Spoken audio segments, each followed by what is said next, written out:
Yo, yo, yo, yo, yo, yo, yo, yo. What's up, everybody? What's up, everybody?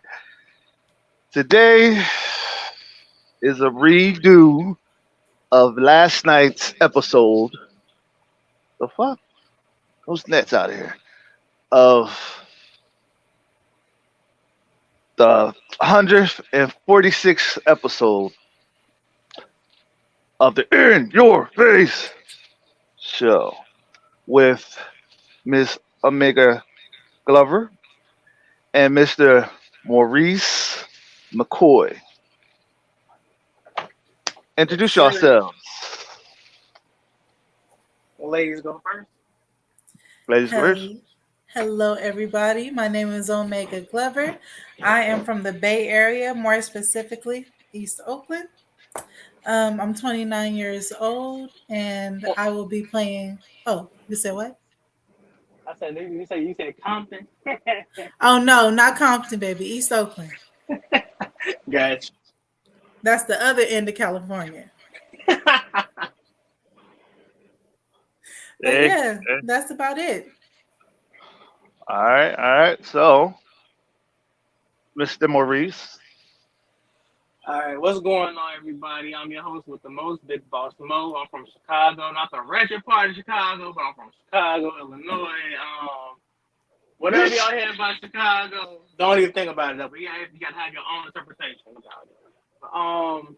Yeah. So like I said, I'm your illustrious director, writer, producer of this film, Escape from Hell, Friday the 13th fan film, and I'm here to share with y'all what's on my mind about this film. From my mind to yours, and from yours to the world. To the world, my audience.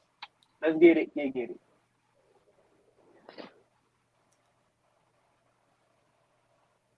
All right. So, without further ado, let's get to the question, shall we? Where's my All right. damn book?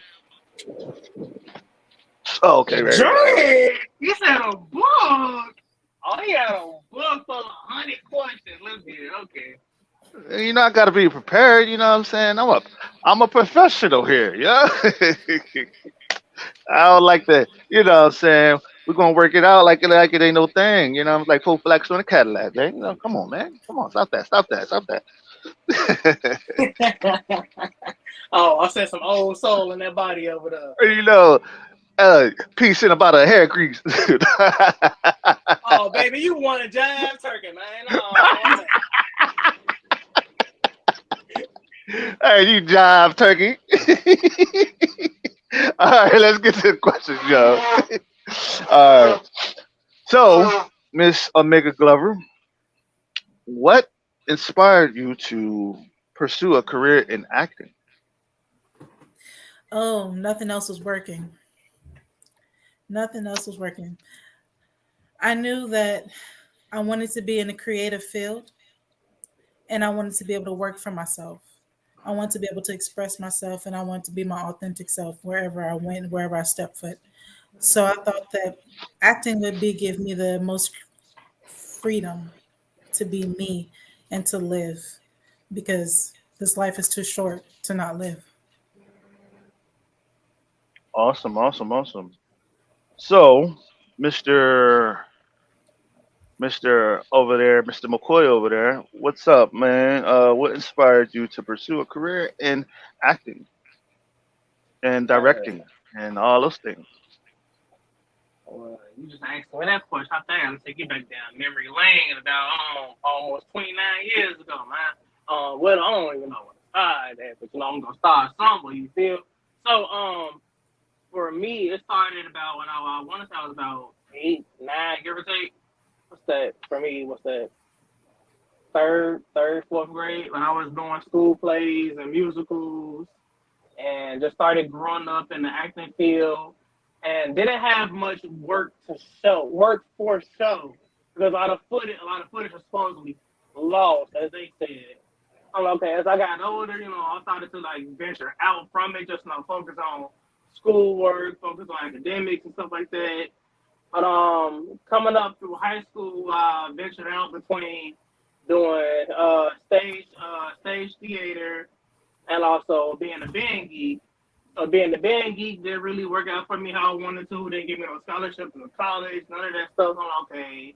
Once I graduate high school, go to college, take some gen ed courses, and then once I done my gen ed courses, start focusing on my career. But even when I went to college, that didn't really go out how I anticipated because things were left on that part. So basically just growing up, my whole acting career was just like was basically turmoil until I, got older, got a job, got some money, and started doing this on my own. Because I started off working out with my ex best friend at this point, who he started his production company and started making films and stuff back in 2015. So I started acting and working for him for a little minute, for a couple of years.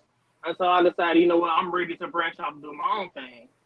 So right before the pandemic started, I went and curated my own production company, Flashtainment Productions LLC. But I ended up doing a small revamp because I didn't pay attention to it. I spelled my own production company name wrong under the EIN that I had for that one. So I had to do a whole revamp coming into 2021.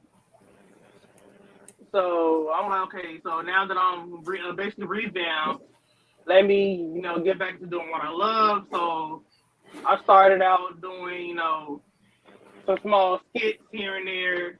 That was very helpful and beneficial for me. I started with a small little, before even TikTok was even known. What was it? Vine. Some Vine, Uvu, Kick, stuff like that. Just doing like some little small stuff here and there on different social media platforms that was out before TikTok. And things just started transcending when people started seeing me, hey, are you doing this for real? Are you doing that for real? I'm like, nah, this is just for the love of the crowd, just me messing around, creating some content. So, based off me doing some social media content, it turned out to me now making a full feature-length film, Friday the 13th. And that's not even the only project that I'm working on, but that's the main one that has my attention right now. Damn. Ah. Long. Yeah, Continue. it's the same story that I share with everybody. The way how I got started, where I was at in the middle, where I'm at now, where I hope to be coming down the line. It's the same spiel every day, every show. Okay. How do you balance your personal life and work? Woo! That ain't easy. It ain't easy at all.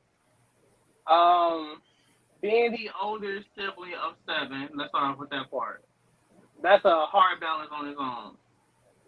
Being a full-time employee, working almost 50 hours a week, not easy.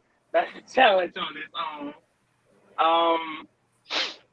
And then also coming home to being a stepfather of 1. And it's just like finding the balance between all of that and then still being a man of a million hats for my own production company.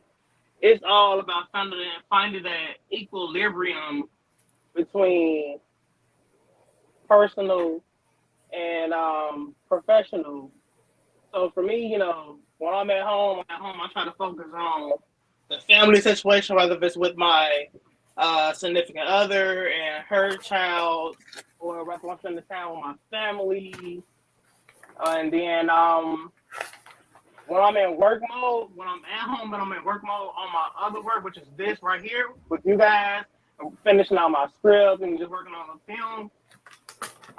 It's just not easy. Like sometimes I do battle in my head with my own stuff about, deadlines that I need to meet and expectations that I do have for myself, and when am I trying to have everything done. Just like I have to have a whole itinerary.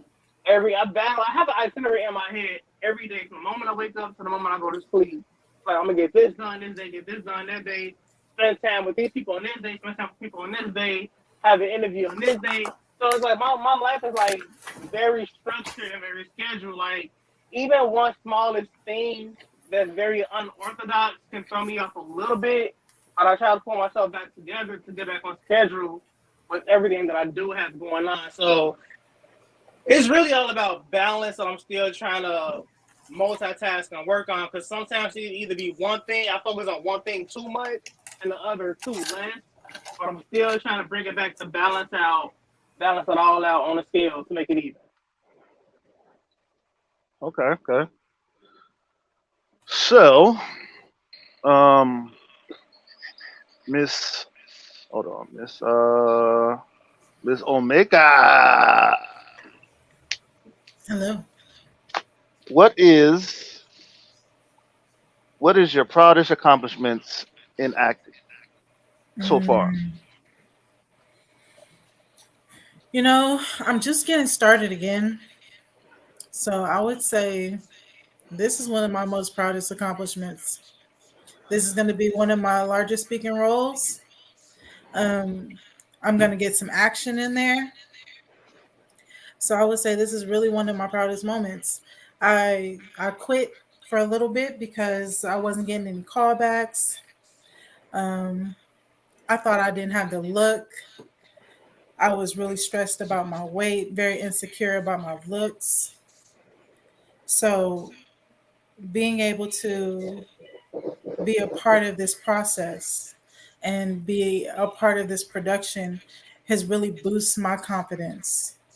And it's really inspired me to get back into the shape that I was when I wasn't feeling great about myself. Because I'm loving me now, but I know I got to put on some more muscle because, the sheriff got to be strong out here.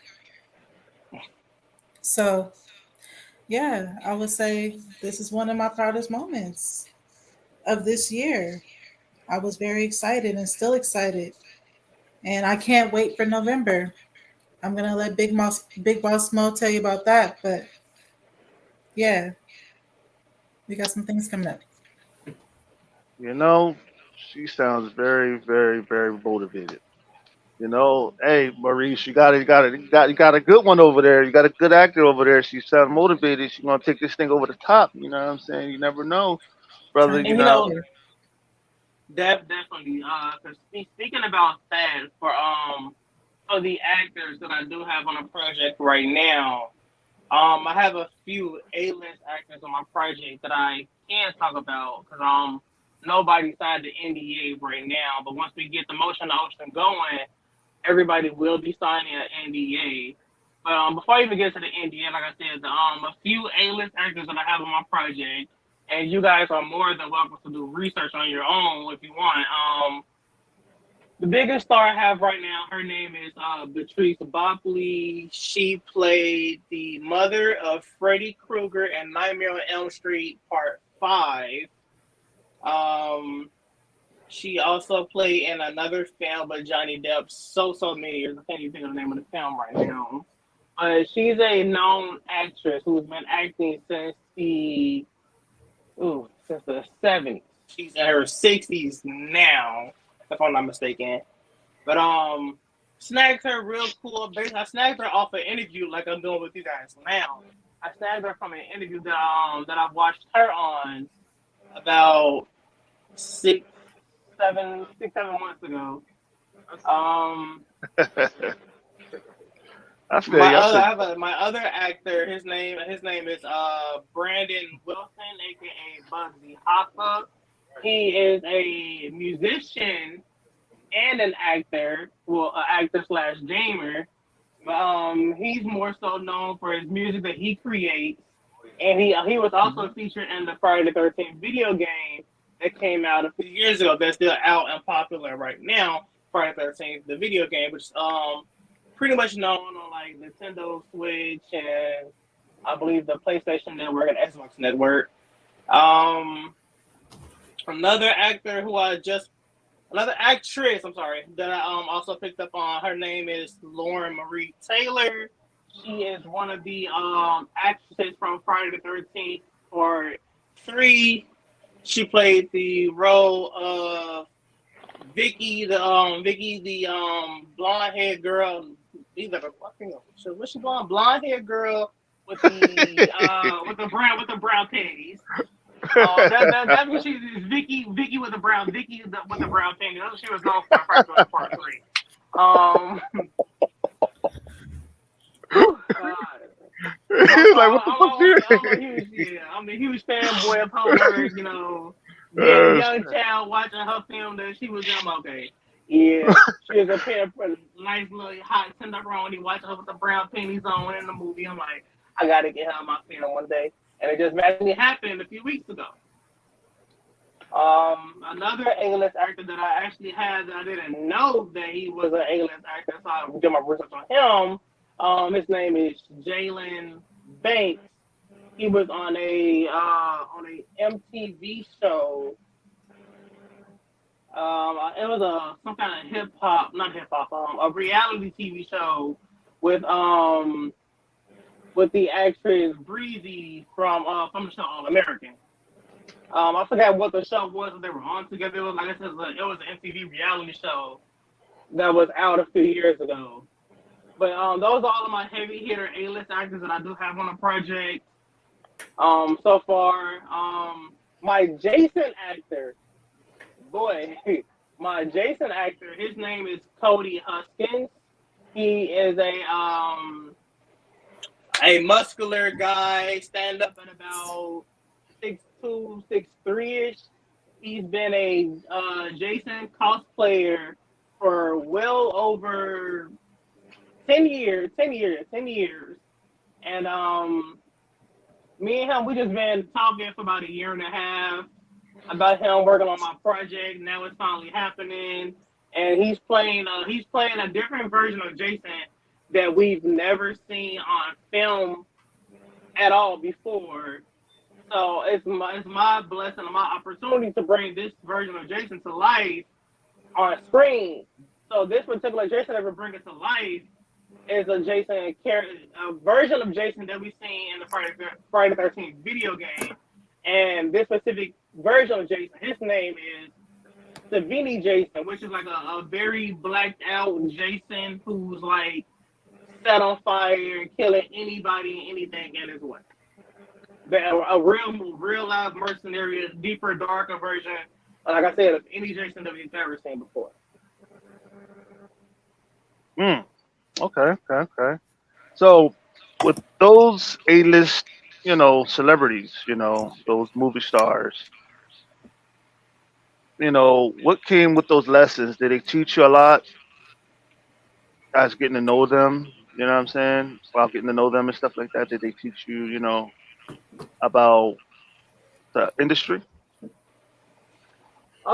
Honestly, yeah, it's a dog by dog eat world out here. Like, you really gotta watch your back in this industry because you don't know who you can honestly trust or put your heart into, and just like network with on a positive vibe, because anybody can be out here to snake you behind your back. You just gotta know who's true and who's real to you, because another unfortunate event that literally just happened to me a few months ago from another project I was doing.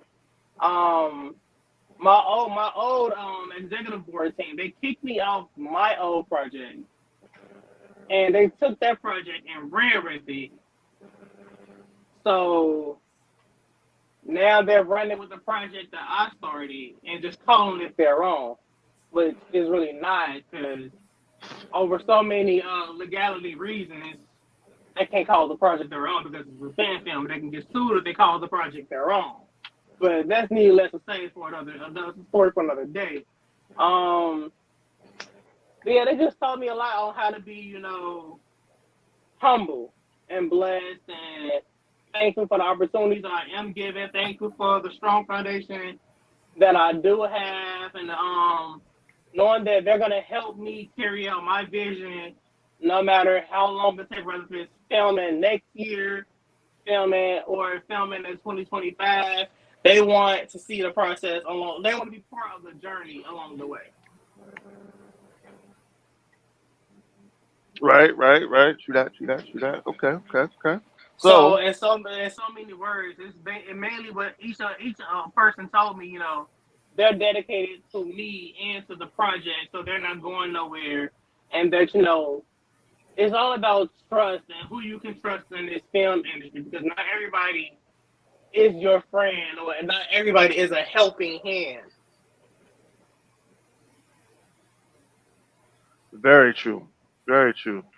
A lot of them begin to, that is with any industry.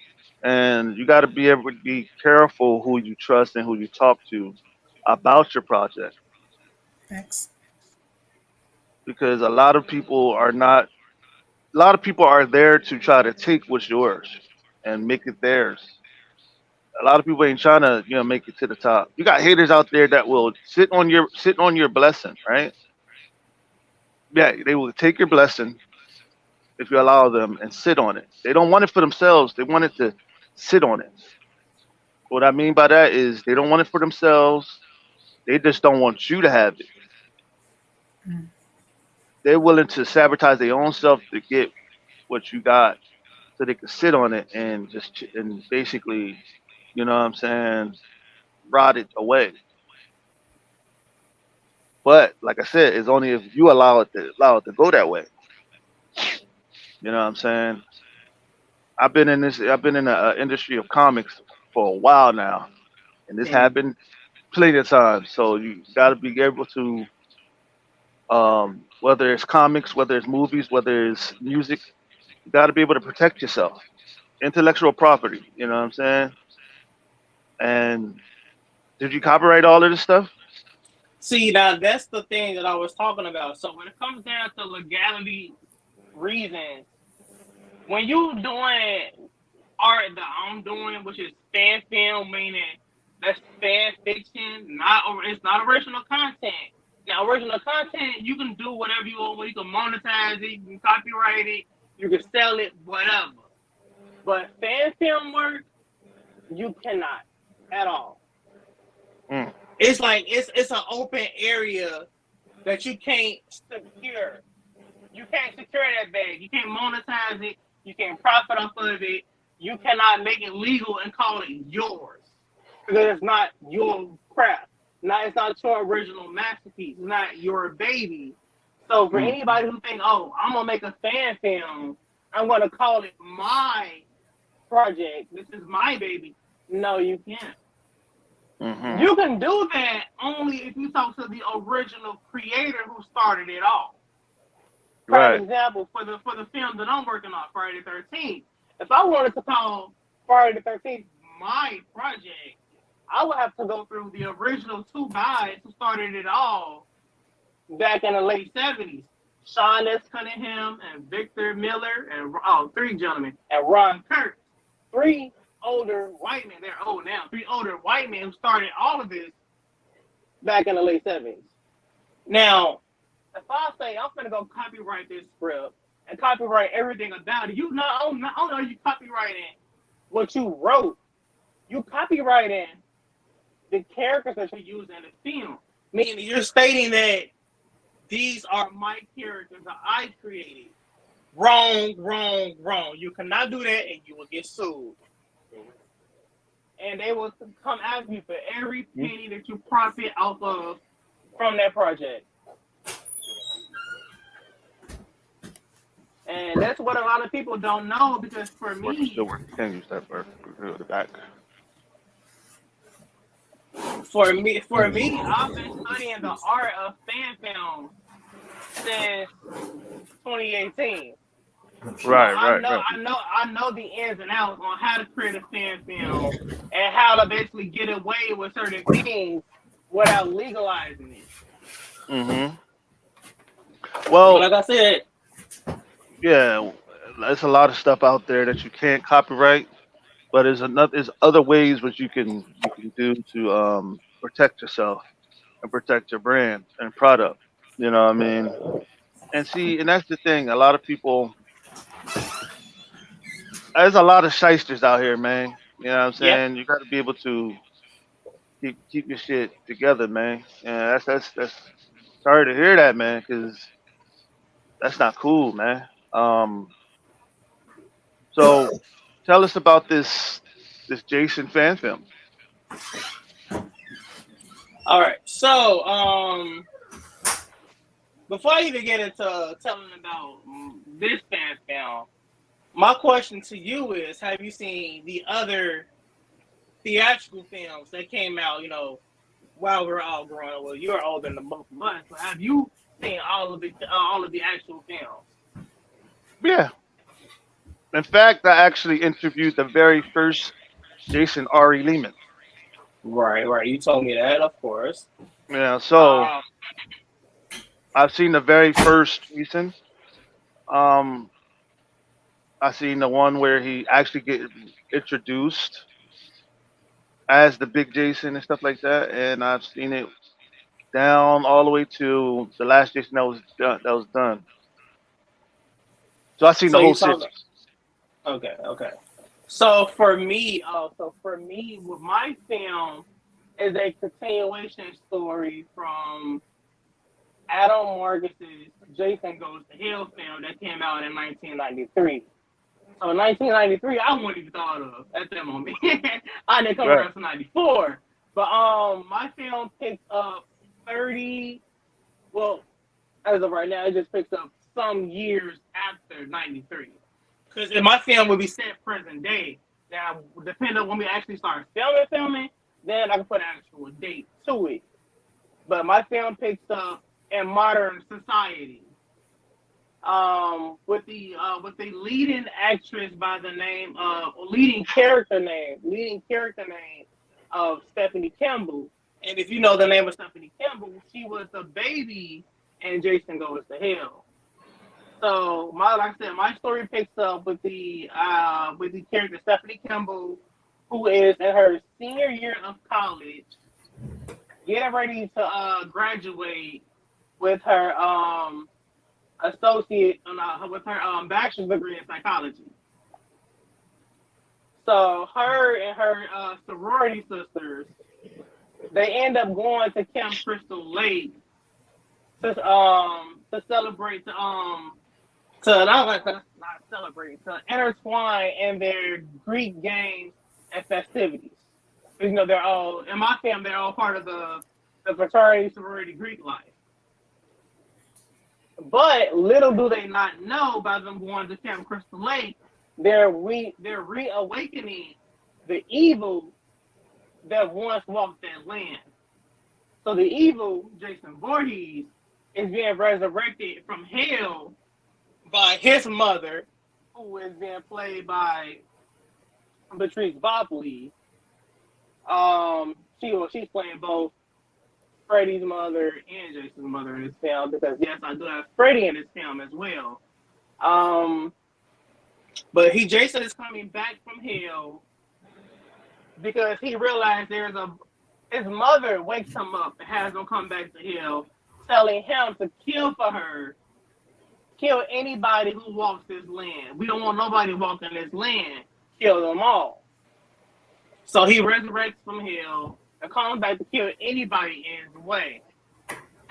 But thanks to his great niece, Stephanie Campbell, who realizes that Jason is her great uncle, her and a couple of her sorority sisters find a way to put Jason back in the ground again. And that's pretty much what I can really say about the film. It's basically so Escape from Hell is really what it says. Jason is escaping from hell, coming back to kill anybody who is walking on the place that he calls home, Camp Crystal Lake. So, with our trusty handy dandy sheriff in town, she finds out, oh, there's a big old soiree going on at Camp Crystal Lake. She got to shut it down because she knows the history of Camp Crystal Lake, and she don't want any more bodies being buried 6 feet under and people crying over their lost loved ones. So with this particular character, that Omega is playing the Sheriff Brielle Fenton, who is a 33-year-old sheriff, and she took over the ranks after her father that retired. So we do get to see, a father-daughter relationship in the film, how the father retired, why the father ended up retiring, how she took over, and the history that she knows about Kim Crystal Lake, and her basically trying to protect the kid all throughout the film. But of course, throughout her journey, bodies just started dropping like flies. Hmm. Hmm. Just drop it like flies, damn it. Just damn. And I do. Let me put emphasis on she's playing the very first black female lead sheriff in a Friday the 13th film. So that is a milestone right there. Rather if it's a regular Friday the 13th film or a fan film, it's still a black person as a sheriff in this kind of a horror film. Never been done before, so I'm changing the odds on that part. Well, you go, girl.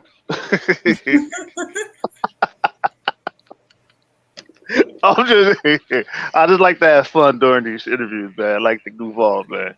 Sorry about that. Yeah.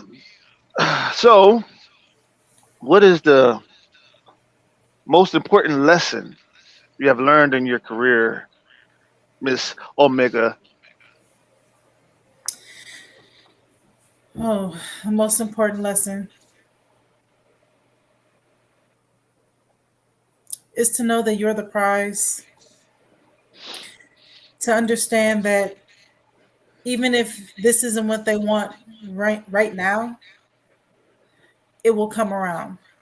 You just have to stay steadfast, and you have to really believe in yourself, and you have to believe in your product, and you have to believe that you are worth investing in. So I've You just damn learned to right. keep going because you just have to. Hell yeah, you gotta invest in your own self. You know what I'm saying? Like putting yourself out there, promoting yourself, be your very own fucking cheerleader. You know what I'm Yeah, saying? Ain't nobody gonna do it more than you. You know what I'm saying? Ain't that's nobody right. gonna care more than you. You know, they follow off of your energy. So whatever you put into it, that's what they're gonna put into it. They actually are gonna put in Exactly. less. You know what I'm Right, saying?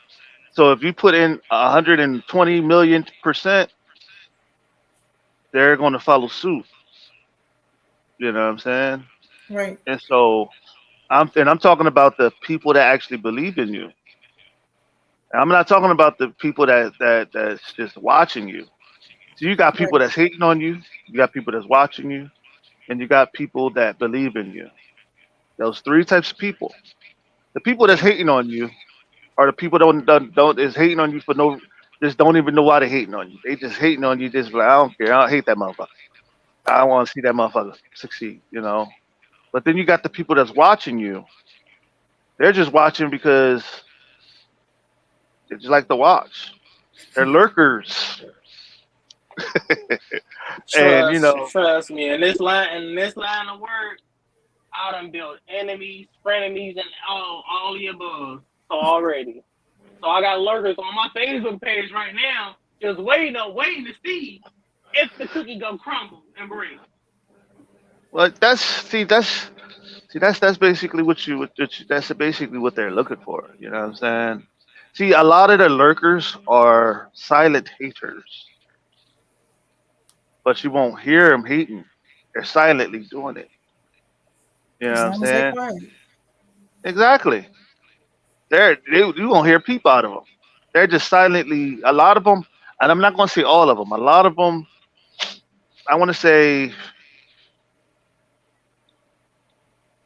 60% of the people are silently hating, but I want to say the rest just watching because the ones that's silently hating are the ones that's basically wishing they was in your spot, wishing that they could do what you do, wishing that hey and they're watching sitting there like I could do that better.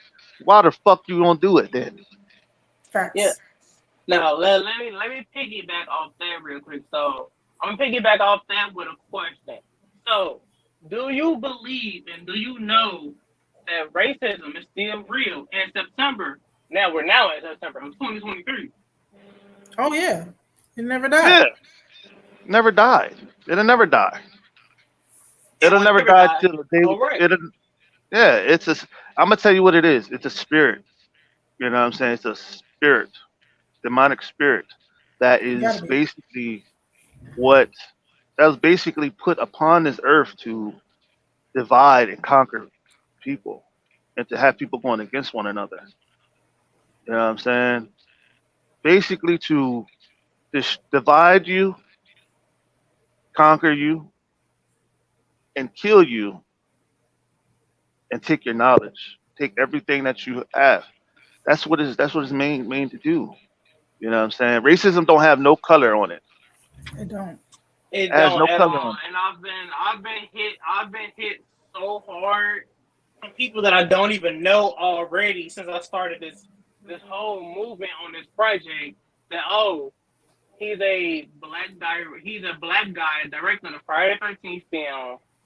He didn't go to school for filming. He never finished school in the first place. Let's see what else have I been told. He probably doesn't have any money to produce the film.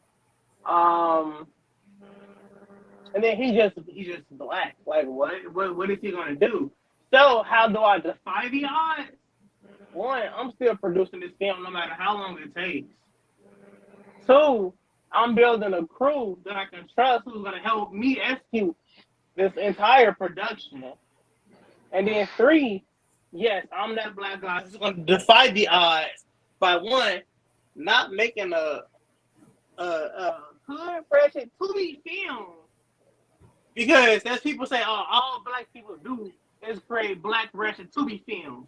No, not at all. Kevin Hart, no. I'm making what I love. I'm making what I love, it. He which is said, a not at horror film. all. Not at all. No.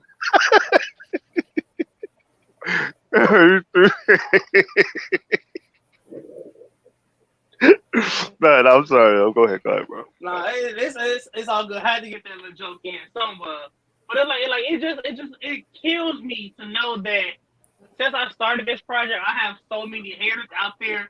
One, by the color of my skin. Because I'm a black man trying to make a white man's film. And guess what? It's gonna be successful.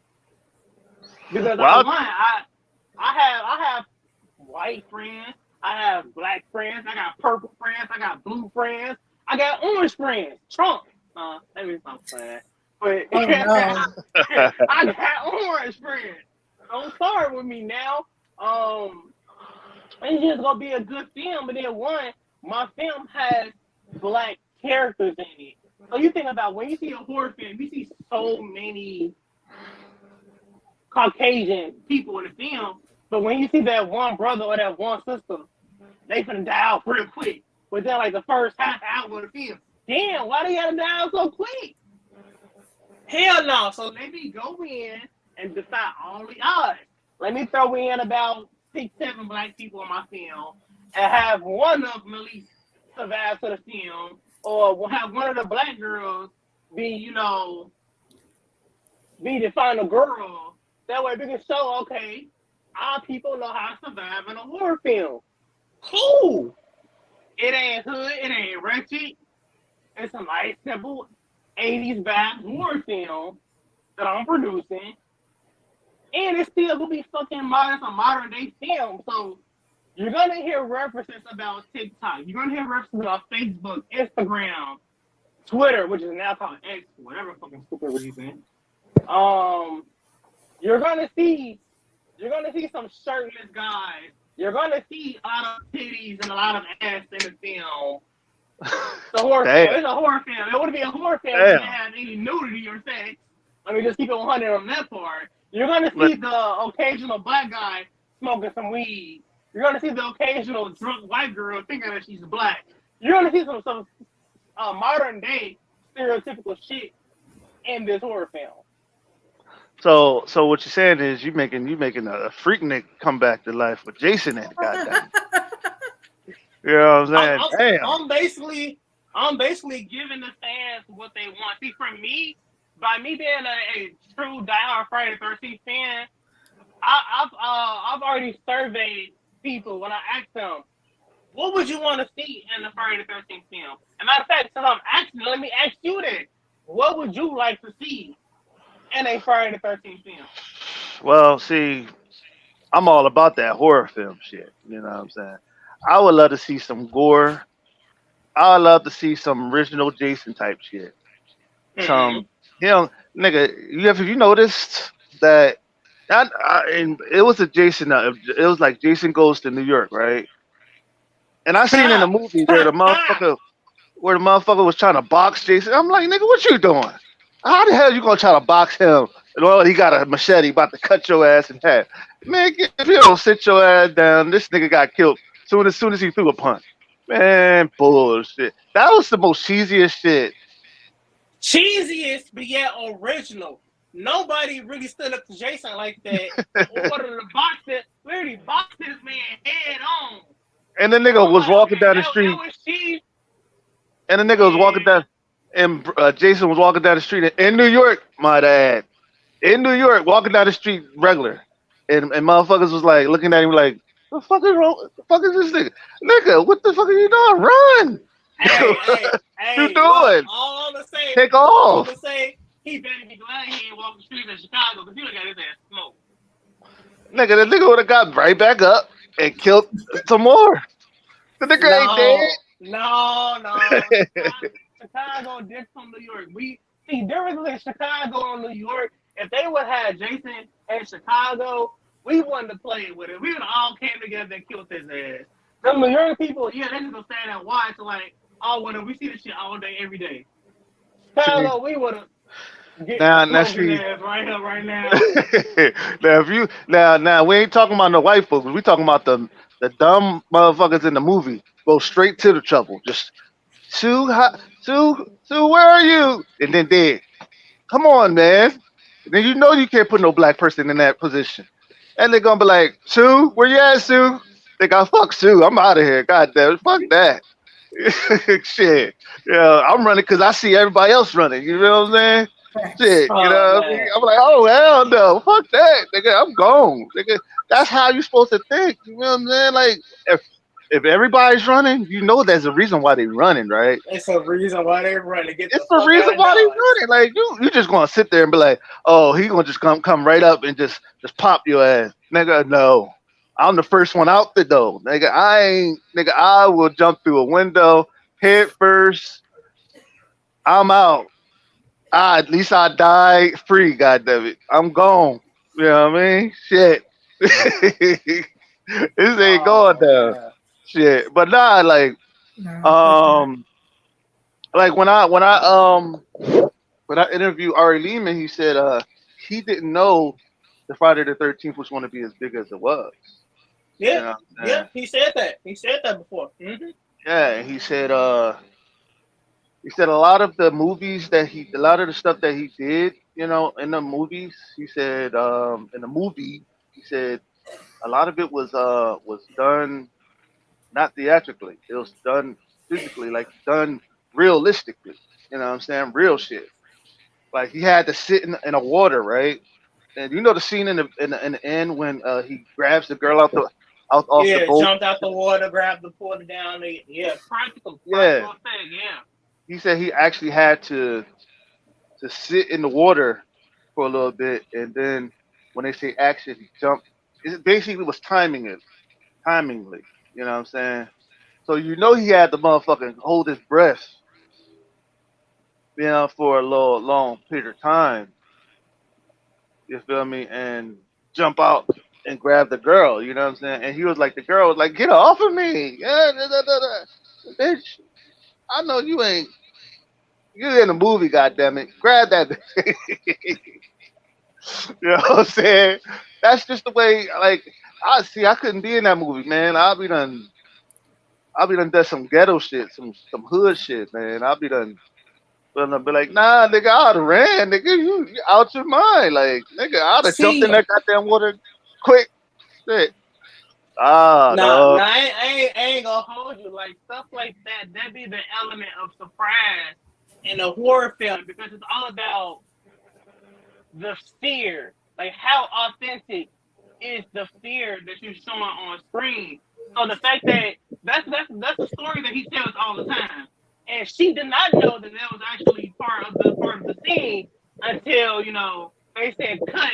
This is the take. We're gonna run with it. You did. We're sorry that we started you that way, but we got what we wanted, and we're gonna run with it and add this to the very end of the film. So yeah, even for my film, there's a few moments where a lot of my actors are not gonna know where the fuck Jason is coming from, because I want that authentic feel, that fear, that scream. Like, for my ladies, are you the next scream queen? For my fellas, are you the next scream king? Let me hear you scream. Nigga, I'm screaming like a little bit. I'm screaming like a little girl, goddamn it. You ain't shit. Nigga, I'm screaming loud as a motherfucker, nigga. I'm screaming. You gonna hear my scream, nigga. Shit. I'm screaming hard. Nigga, I'm running. As I'm running, I'm screaming like a motherfucker. You know what I'm saying? Nigga, look, I'm sorry. I'm a real black man. I'm take it off. Nigga, And I'm sorry. it's so funny that you just said that, because when I was questioning one of the people who I was interviewing, he was a white guy. He questioned me. He had said, he gave me an answer. He said, if I wanted to see anything in the Friday the 13th fan film, I want to see how will black people react and survive in a Friday the 13th film. Specifically, he said, put any kind of black man in this movie and have him on a basketball court going toe to toe with Jason on the court. I said, that would be one funny ass scene I know I can write. Nigga, Jason playing Jason, basketball and then them killing the nigga. Jason, cut your legs off. Then cut that nigga leg off. Nigga, take the ball. Shoot that goddamn shit.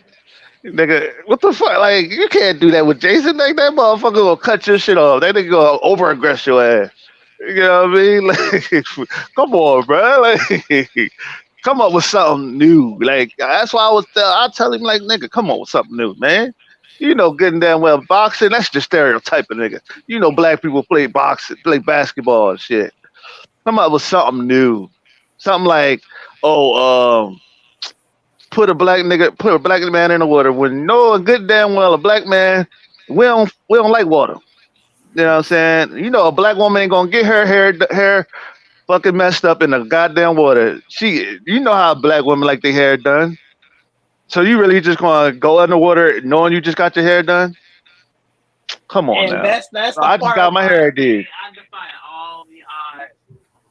Like that's what I mean. Like when I say I'm defying all the odds, everything that you just said is what I'm already incorporating in my script. Yeah, there's a few black girls who's gonna be in the water with their hair slayed and fucking laid, but they put their heads under the motherfucking water because I'm the director. You getting under that damn water. You supposed to be an actress on my project?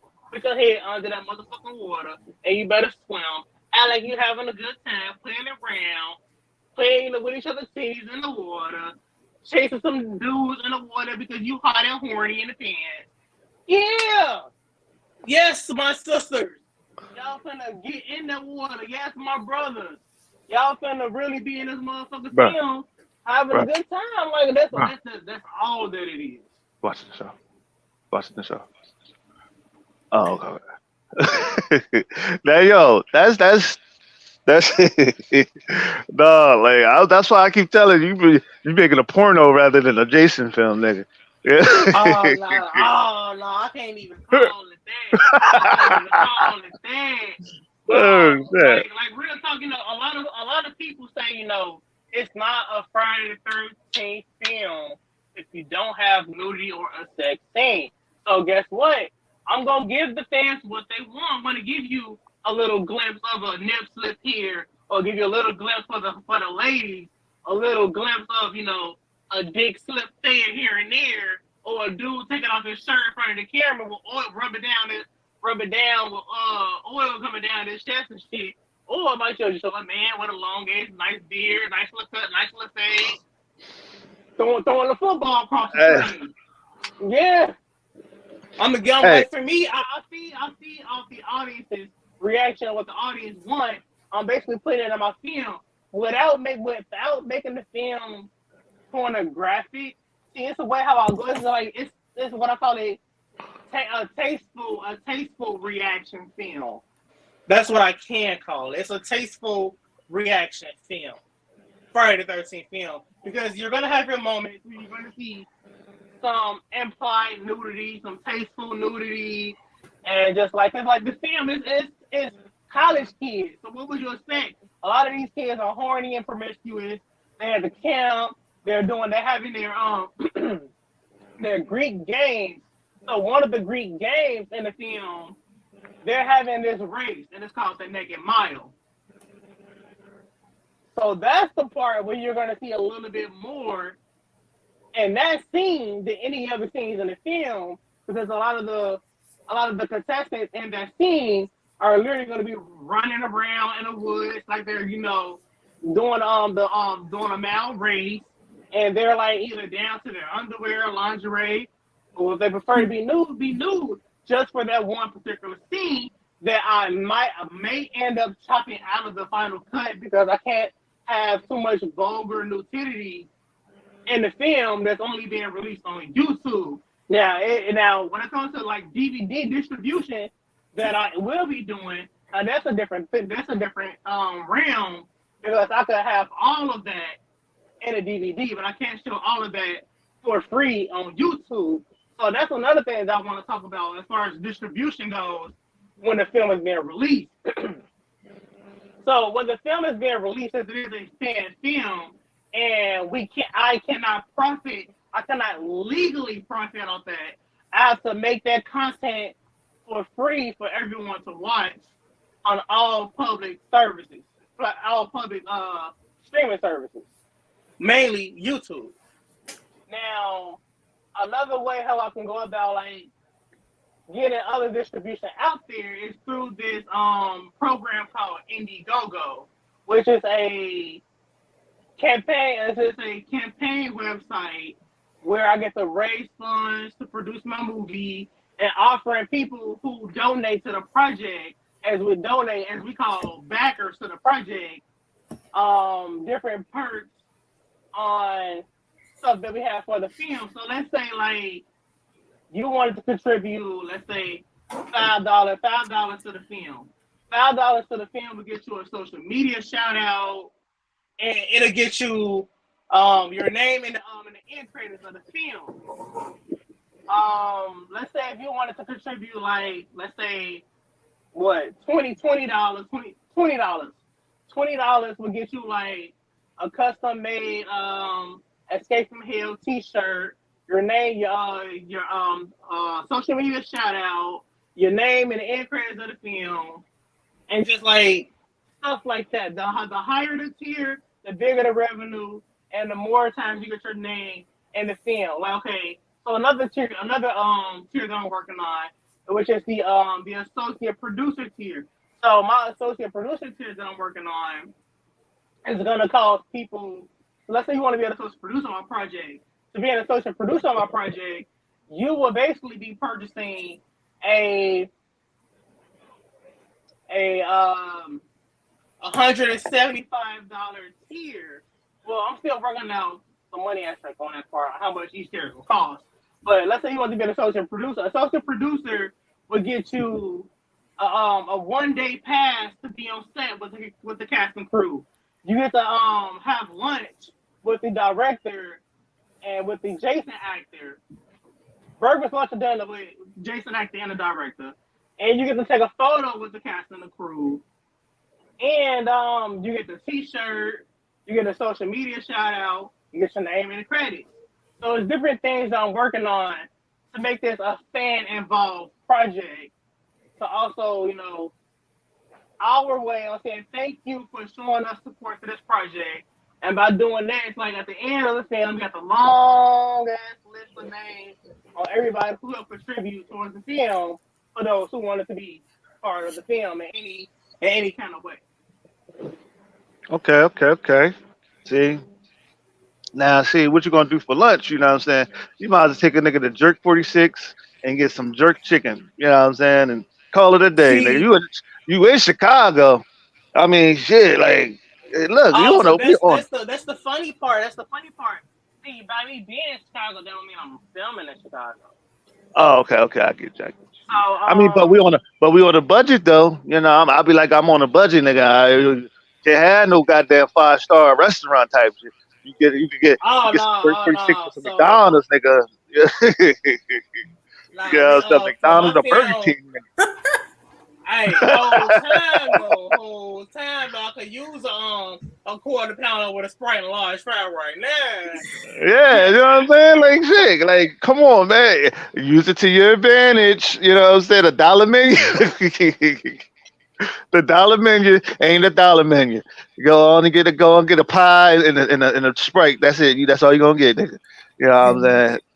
$1 and some Sprite. That's it. That's Shit, it. shit. For $5, all you get is a pop and a damn pie. That's it. That ain't the burger and the fries no more. Well, hold on. Hold on. God. Hold on. You know. Not here in Chicago. Not here in Chicago. If you want a burger Oh and my a fry, god. that's gonna cost you damn near $7. Damn. Shit.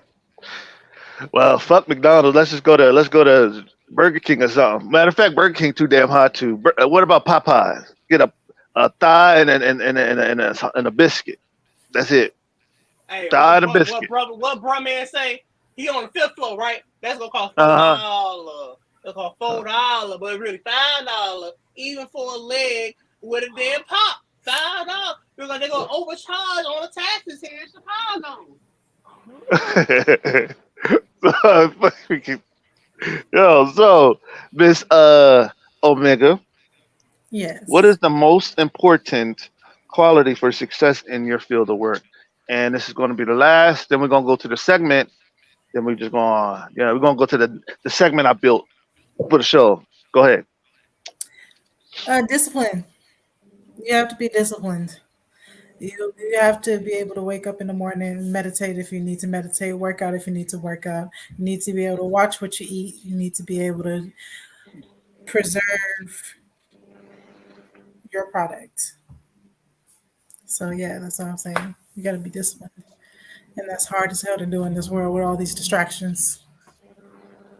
Hell yeah. And Hell yeah. Like, what? speaking of that, she just hit that down to the T.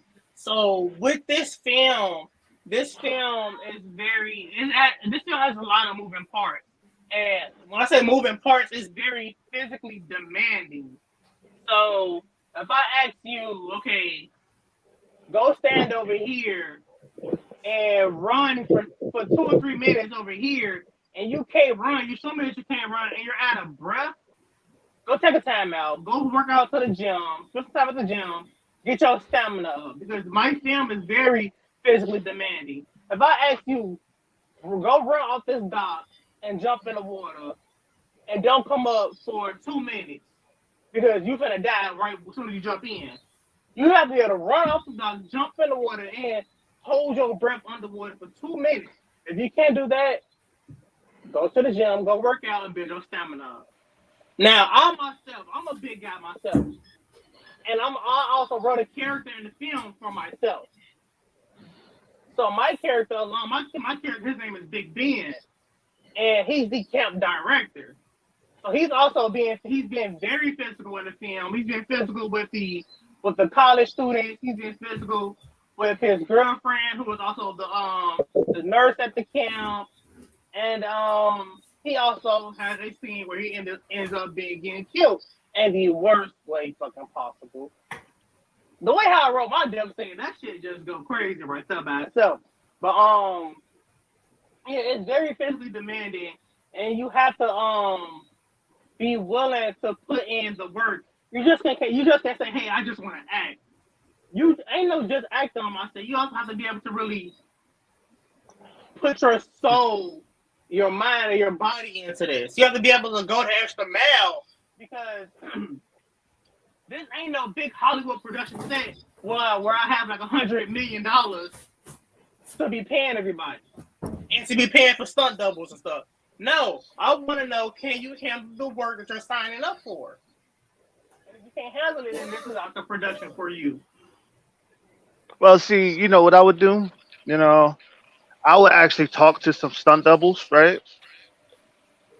just to make it easier on your product. Just to make it easier on your product, so where what I'm saying, talk to some stunt doubles, right, and then basically be able to make a deal with them. That's what this business is all about. What I'm saying? That's what business is all about. It's all about making relationships, building relationships, right? So, what I'm saying, like stunt double, a lot of stunt doubles, they, what I'm saying, some of them don't even get jobs like that. Some of them do. So when you find one that's willing to do the work, that's willing to, do a job for you, man, I would say I would build that relationship, right?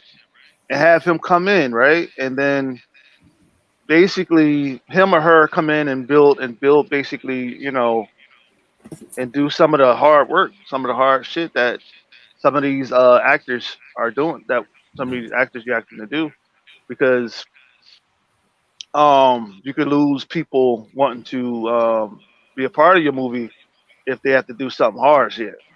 Now, I don't know too many actors that do their own stunts. Too many. Now, I know Jackie Chan do his own stunts. I know. Used to. Well, yeah. But I'm just saying, basically, to help you, what I'm saying, get more out of your product. You know what I'm saying? Because also you can have trick cameras as well. Oh yeah. Yeah, so that way, basically, what I'm saying, you could be able to make it seem like they did do the jump in the water, without having to jump in the water. You know what I'm saying? It's a lot of things you can do with that. It's a lot of things you can do with that. Just gotta think about it, think about what you want to do, think about how you want to do it, and just basically move on with that. But um, I have a segment for the show, and it's called, you know, put your the perfect movie together. You have to put perfect movie together, and you have to have your favorite directors, your favorite actors, and they all have to have a role, right? Who is who is going to be in this this who's going to be in your perfect movie? Who's going to be the perfect movie that you make? Now you want to start on with me, or you still want to start on with Omega? Don't start off with Omega. Omega ain't making no movies. All right. Okay. Yeah. Well, so since I'm the one who's making the movie, if I was to have any director to make my movie, well, I can't even say it because he's already long and gone. But I would use Wes Craven. Phenomenal with all of his horror films. He's very phenomenal with everything that he did, from the Scream franchise to Nightmare on Elm Street franchise. But since I can't use him because he's already 6 feet under, then my next in line would be John Carpenter, who did the Halloween franchise.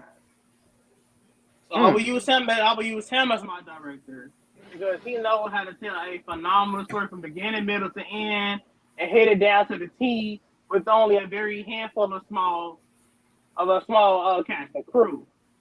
As far as my actors, my star actors, no, I already have for me. Stop. For my star actors, I already have the three of them that I want, which is Latrice Bopley. I have Brandon Wilson. I have Lauren Marie Taylor. But if I had to add anyone else for a star cast, I would add Sean William Scott from the American Pie franchise. Because that guy, he's one funny ass motherfucker. Playing the role of Stifler in American Pie. So yeah, there's my boy. So that's my setup right there, from the director to the cast. As far as the crew goes, that could just be somebody who probably I could pick up from from a university who's going to study film school and just want to trying to make a name for themselves. Okay. You may get a diamond out of rough. You will get a diamond out of rough diamond in the rough with those crews because a lot of people have natural talent and they don't even they be in school and they don't even need school. You know, I to be honest with you. But so basically, all right, commercial check me please. Think for the audience, I need y'all to like and subscribe to the channel and hit that notifications bell so you can get all that is the In Your Face show. Help a brother out. We're trying to grow here, trying to build here. We're trying to grow here. Now back to the broadcast itself. So, being though we're at the end of the show, I want y'all to let everybody know, or whoever's watching, to you know what I'm saying about just basically to where they can find y'all and where they can see the movie and everything.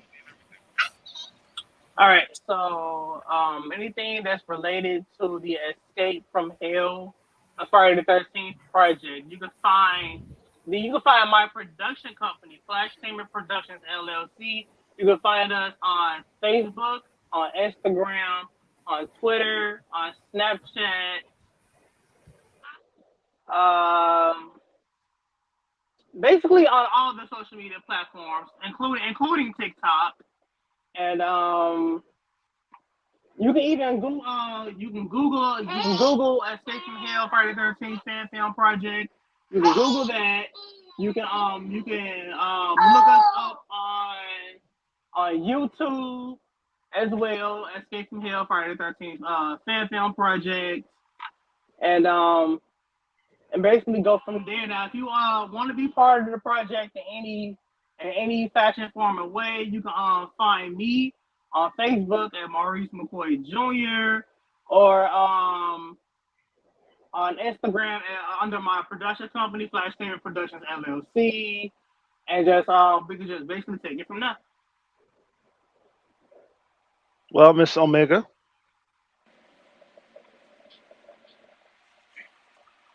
I can't hear you.